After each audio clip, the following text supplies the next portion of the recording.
Hey guys, I'm here. We are back for the final episode of The Witcher Blood Origin. Last episode, we had intrigue, we had betrayal, we had unions, we had a bloody transformation, and now an infiltration into the capital as we finally make our way into Xintrea to take on the Empress and see how this whole thing goes. So guys, we're gonna go ahead and hop in. If you want to see the full-length reaction, you check it out over on Patreon, or if you become a member of the channel, it gets you access as well as a watch-along format. So you will need your own footage to sync up with the time code and send your reaction to the entire episode. You also get the same thing for all the other shows and movies that we cover here on the channel. Get to suggest and vote on what movies we react to each month. We got monthly Q&As, behind-the-scenes footage, trying to make it worth your while since you are going to way support the channel. But of course, I know never can do that. And a simple way you can help us out is just by liking, commenting, subscribing, sharing these videos, because it really does go a long way with helping us grow here on the channel. With that all said and down the way, guys, let's go ahead and hop into episode 4 of Mage's Malice and Monstrous Mayhem. Here we go. Merwyn's dream had become a reality. Once Eridan's scouting party found a suitable world, she'd conquer it, civilizing any inhabitants who welcomed her empire, and erasing those who would resist its glory.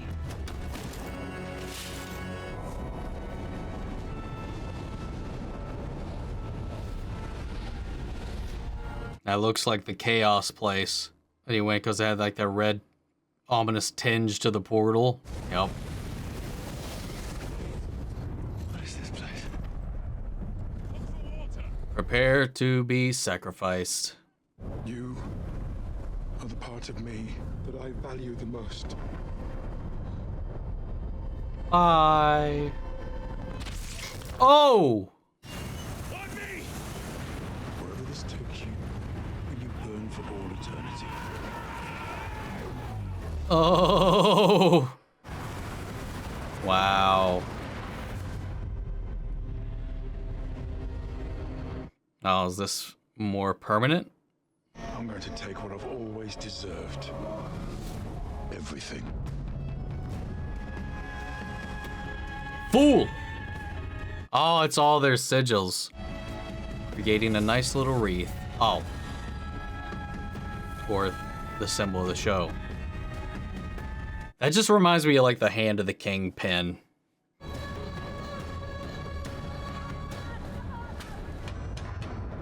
I've returned with the Empress's prisoner.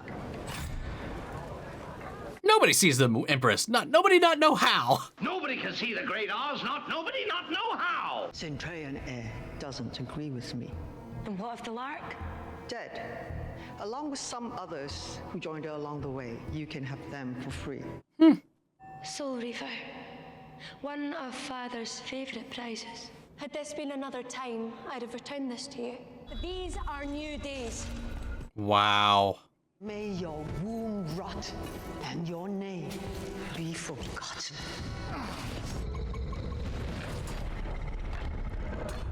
What in the world, man? They just let it walk around? Take what's yours!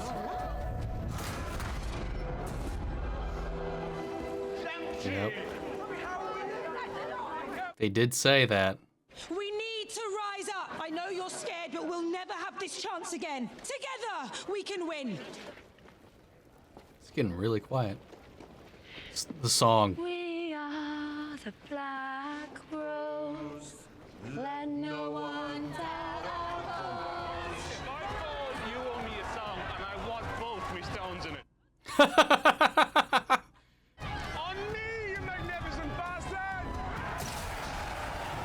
What the fuck? This guy's just such a character. He just came out of fucking nowhere last episode at the end. I'll say you've got 2 massive balls and a giant cock. Fjall. Eat her face.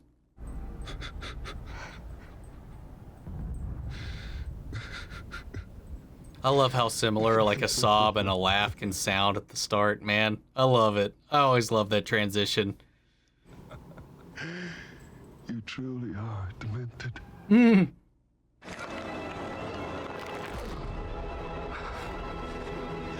Here it comes. I should know.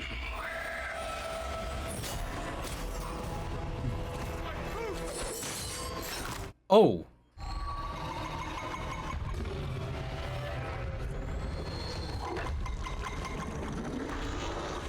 All right.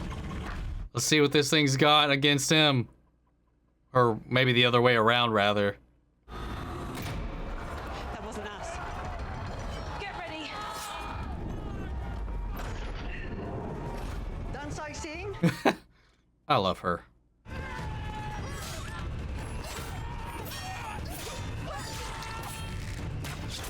Oh!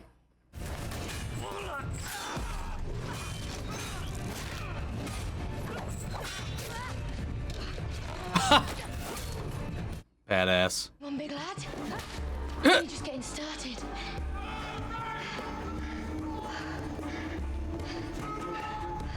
It looks like her eyes are glowing in this light.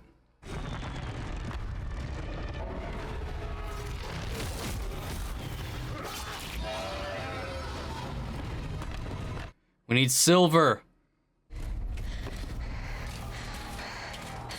And we haven't even been to the we haven't even had the conjunction yet. What? How's this gonna go?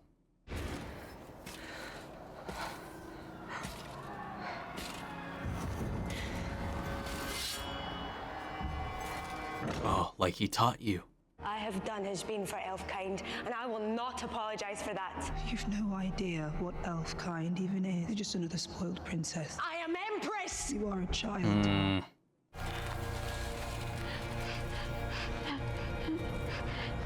You changed nothing. You're just another boot, looking for more necks. You hear that? That's the future of Elfkind. Maybe for right now.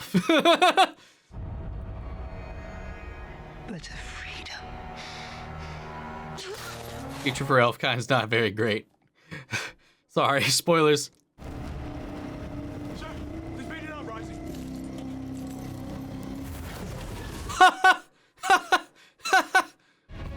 The chaos energy from the other world.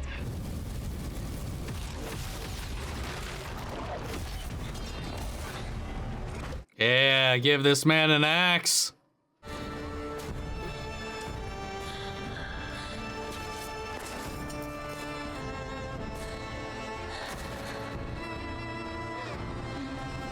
Put your stupid broken hat back on. You're a lovely looking uprising. Enjoy your freedom while it lasts. Oh, by the way, they have beaches in the kitchen.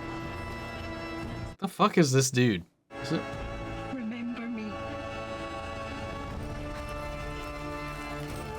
As what?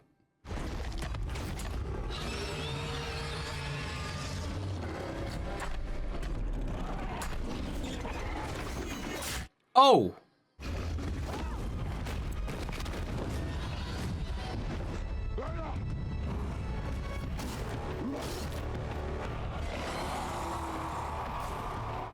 Oh God, what the fuck? What the fuck? What the fuck?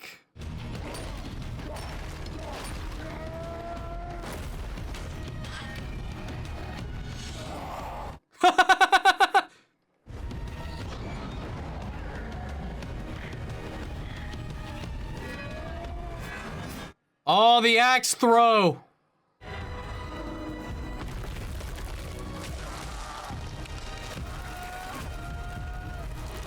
The fuck?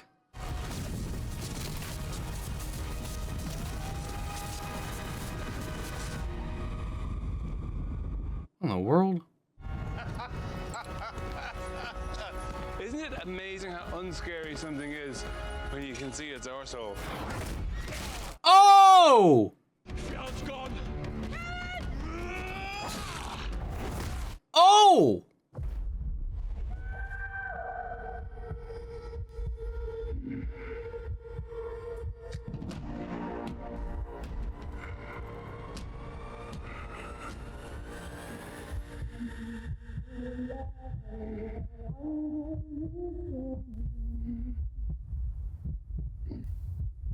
Come to me, oh lover, my heart is still.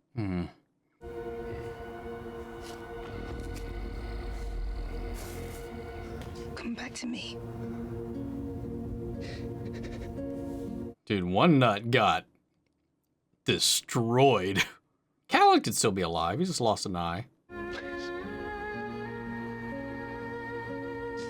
I can't. He's gonna eat himself off of the cliff. Or the... Oh. Never mind.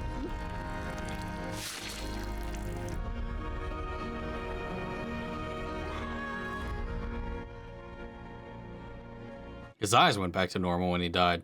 Or while he's dying. The great mage shattered his greatest creation, not realizing the energy released would shatter space and time itself. Aww. The fragile veils between worlds had been ripped apart. Skies warred with skies. Multiple worlds crossed through each other, scattering species like seeds as they merged.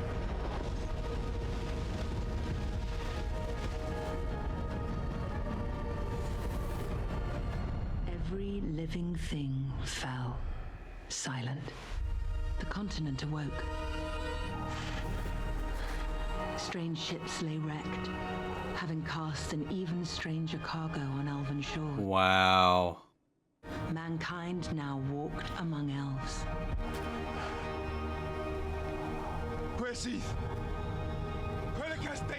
Oh, now they can't understand them because we got different people, so it was one of those things where they were speaking Elfish, but we heard English. That's interesting.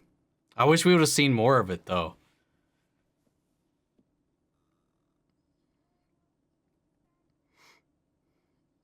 So when that all happened, it just dumped people here. Or did it literally merge the worlds together?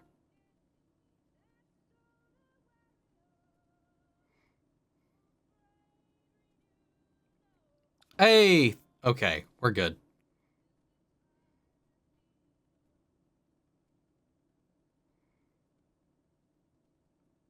Yes, it's the world's physically been changed. That was the Xintrean monolith. Oh, dude is stuck here.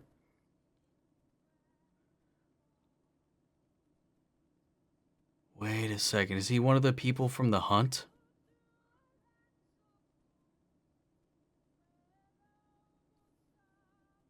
That we see in the visions in the main series every now and then.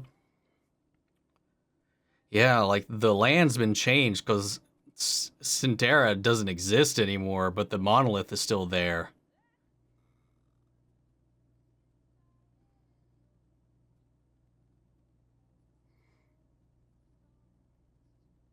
Six moons later. Monsters. Monster Sans. Aww. A child carrying a blood like no other. One marked by beast and magic. It happened, Éile. I slayed a beast, just like you said. Only it wasn't the beast I expected. And two became the one.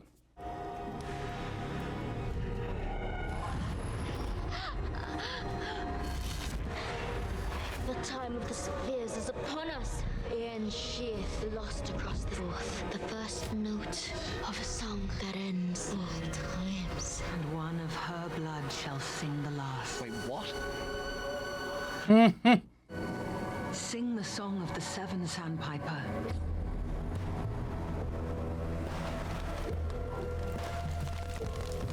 One of their blood should be the last.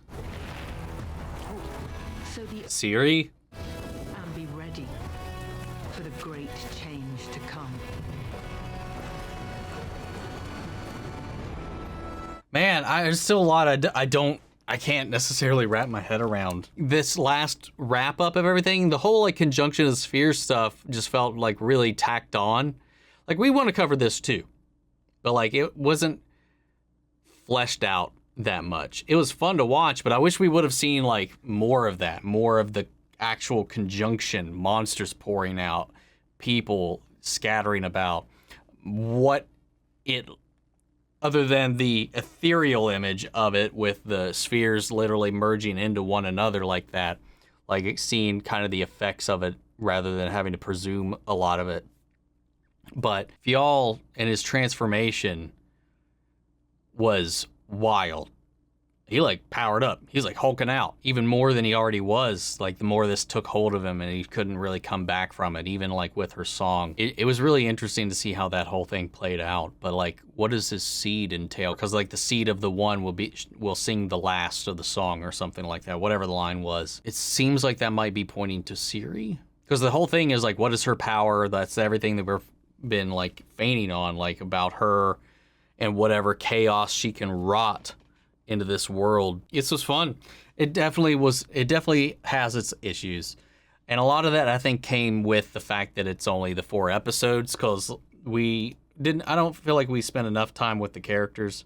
And the whole conclusion, it's mainly between Sindril and Baelor, was a little hokey. I'm not gonna lie. There was and the antagonist, the Empress, was just so empty and goofy, man. But the Fellowship themselves, the gang, the 7, I really enjoyed them for the little bit we had of them, the little notes that we got of each of these characters, and particularly of Meldoff. I'd say Skian, Éile, and Fjall are the ones that I think got the most out of me.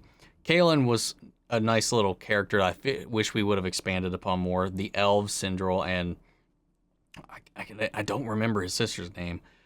Like, I really wish they were fleshed out a little bit more. They really just had like one scene of development, and that was just them talking about their past and having tried to resurrect their mother, and that they took him in as he was orphaned or whatever, and then we knew he created, or not created the monoliths, because as Meldoff said, that they've been there before, but this created the gateway, what the monolith is as it's known at this time.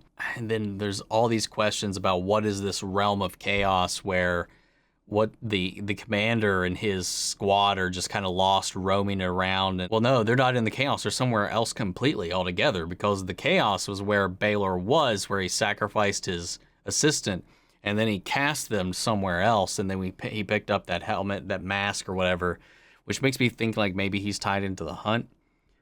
Like, we've seen visions of it multiple times, like especially in the last season. I don't know. I've got a lot of questions, and it seems like this is all set up for and complementary information for what is to come in seasons 3 and 4, and just tacked on so that we have a little more context to what they plan on doing later. So I think a lot of the questions that we have right now will probably be answered on, or at least fleshed out a little bit more once season 3 comes out. I do like the whole way we're framing this out is through Jaskier and whatever this is, but what is this? What was this entity that brought this story to him necessarily? It was very vague. Seemed like it was story itself, like the personification of stories in a way. I don't know. It was really interesting. Like, there's a lot of things I loved in this. I thought the acting was great. I thought the action was solid. I really liked the lore and the stuff that we expanded upon. The things that I think are a little bit of a hang up for me is I feel like the inciting incident was very muddied. There's a lot of times where the CGI was distractingly bad, other times where it was fine. Again, I think we weren't as emotionally invested in these characters as we could have been, and that's just the time constraints. That's all that is, necessarily. I don't think the writing is necessarily at fault for that. But it is at fault for the shitty-ass villain. The villain was pretty fucking shitty. The creatures, though, were cool, the ones that we saw. And the climax was fun. And then the turn that they had to put down Fjall after all of that, like the rabid dog that he was in the end, it's just an interesting little poetic choice to bring things back around. And then bringing things back around to the themes of story, song, and hope, and people, and oppression, Like, I liked all of that. I think thematically, I really enjoyed this series more than it was able to execute. I guess I was hoping that the story would be more about the conjunction. Like, it feels like The Witcher and the conjunctions of the sphere stuff was a little like an afterthought compared to this other stuff that they felt off. It felt like we were distracting ourselves a little too much. It was like there was like too much setup for something we barely spend a lot of time with. I don't know. It was a little odd. I know there's a little bit of a build-up, but like some of that could have been better twisted or pieced together. I don't know. I didn't dislike it at all. I thought it was fine. I don't think it's nearly as strong as season 1 or season 2 or whatever. I think this is a nice little nugget to tack on to the lore. I wanted more of it, if that makes any sense. Like I could have done with maybe 1 or 2 more episodes of this if we could spend more time with the characters, flesh out the conjunction of the spheres more, and the origin of the Witcher. I mean, it just feels like it's the same thing that we've seen, but he just is more monster than we've seen even the Witchers be. And like how they came up with this concoction, how they devised this technique, like the stuff that happened in Central's past, I think that's something we could have focused on. Something more about how his involvement with the monoliths rather than starting it with him in prison for having done what he did and Baelor being a spot. There's a lot of things that I can critique about this, but at the end of the day, I did have fun. I like the action. I like the characters, which is one of the main reasons why I wish we got more of them. I love the themes. I like the things that it plays around with. It's just, it was just messy. At times it did feel a little broadcast television as well, with like the sets, the costuming, and I'd even say probably the budgetary special effects at times. Like even at one point, like the whole Chaos Realm thing, like God, that sent me right back to Mortal Kombat Annihilations, man. I could not get that out of my head with like the CGI sky like that. And then what the fuck is this little like ghost orb thing, this Navi? It's like, hey, listen, offering up hell fucking advice to Baelor, knowingly offering chaos. What the fuck is that? Got a lot of questions. This leaves me with more questions than anything. And that's another thing about it. But also the antagonist, again, coming back to that, like once she like went full on Empress mode, she just kind of became a Power Rangers villain in the end. It was a little weird. The whole thing was a little hokey, and on its own merits, I'd say this is like I'd probably say it's a limited series, so I'm not going to grade this as like a full series, but I'd give it like a 6 out of 10. I'd give it a 6 out of 10. It's better than some others that I've seen, but it's not by much. Hey guys, Editing Omni here. So there's a couple things I did want to kind of tack on here. Rather than just putting a little footnote on the screen, because most people don't read those anyway. So apparently this was originally supposed to be 6 episodes before the pandemic, and then it got reduced down to 4. And even when shooting those 4, in an interview with Michelle Yeoh, she talked about a lot of this was still cut. A lot of things that they even still shot ended up not even in this. So there's a lot of missing elements to this. It was originally intended to be 6 episodes. It was kind of funny because in my discussion, I do talk about how I feel like if it had 1 or 2 more episodes, it would maybe feel a little more coherent, and maybe we'd be able to connect with some of these characters a little bit more.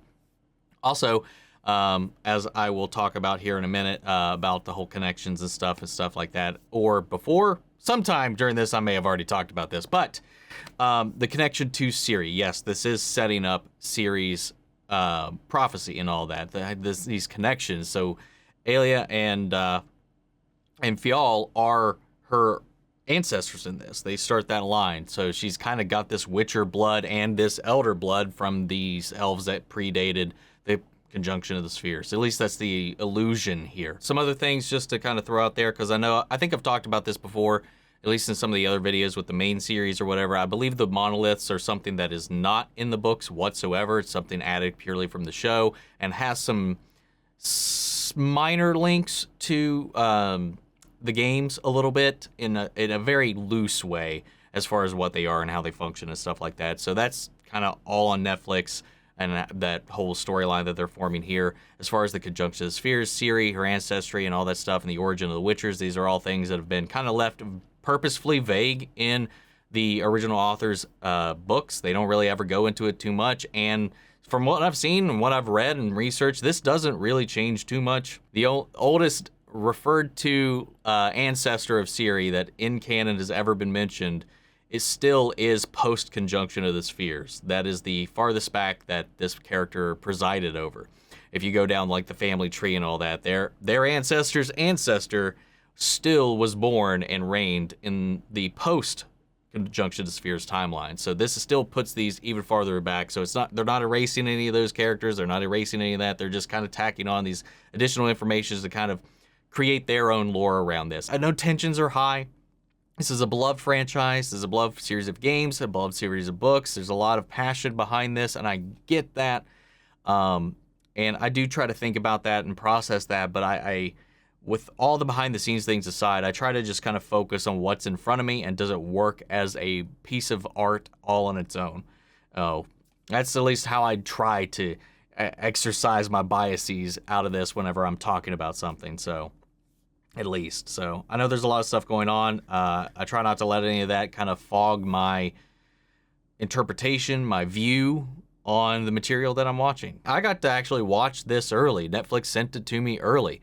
I just never posted my review for it. Like, I watched this all and recorded all of this, I think like 2-3 weeks ago, something at this point, but a lot of stuff came up and I just was never able to actually post my review. So I hope they're not upset about that, because the whole intent was so that I could put out a review ahead of time to get some eyes on it. But I couldn't find the time to do that. But guys, I'd love to know what you thought. So sound off the comments. Let me know your thoughts down below. We'll carry on the conversation after the video. Remember, we will be reacting to season 3 when that drops. It'll be Henry Cavill's last season, because I want to see how he goes out as Geralt. But guys, I'd love to know your thoughts, so sound off the comments. Let me know your thoughts down below. We'll carry on the conversation after the video. Remember, we will be reacting to season 3 once that comes out. So I hope you stick around.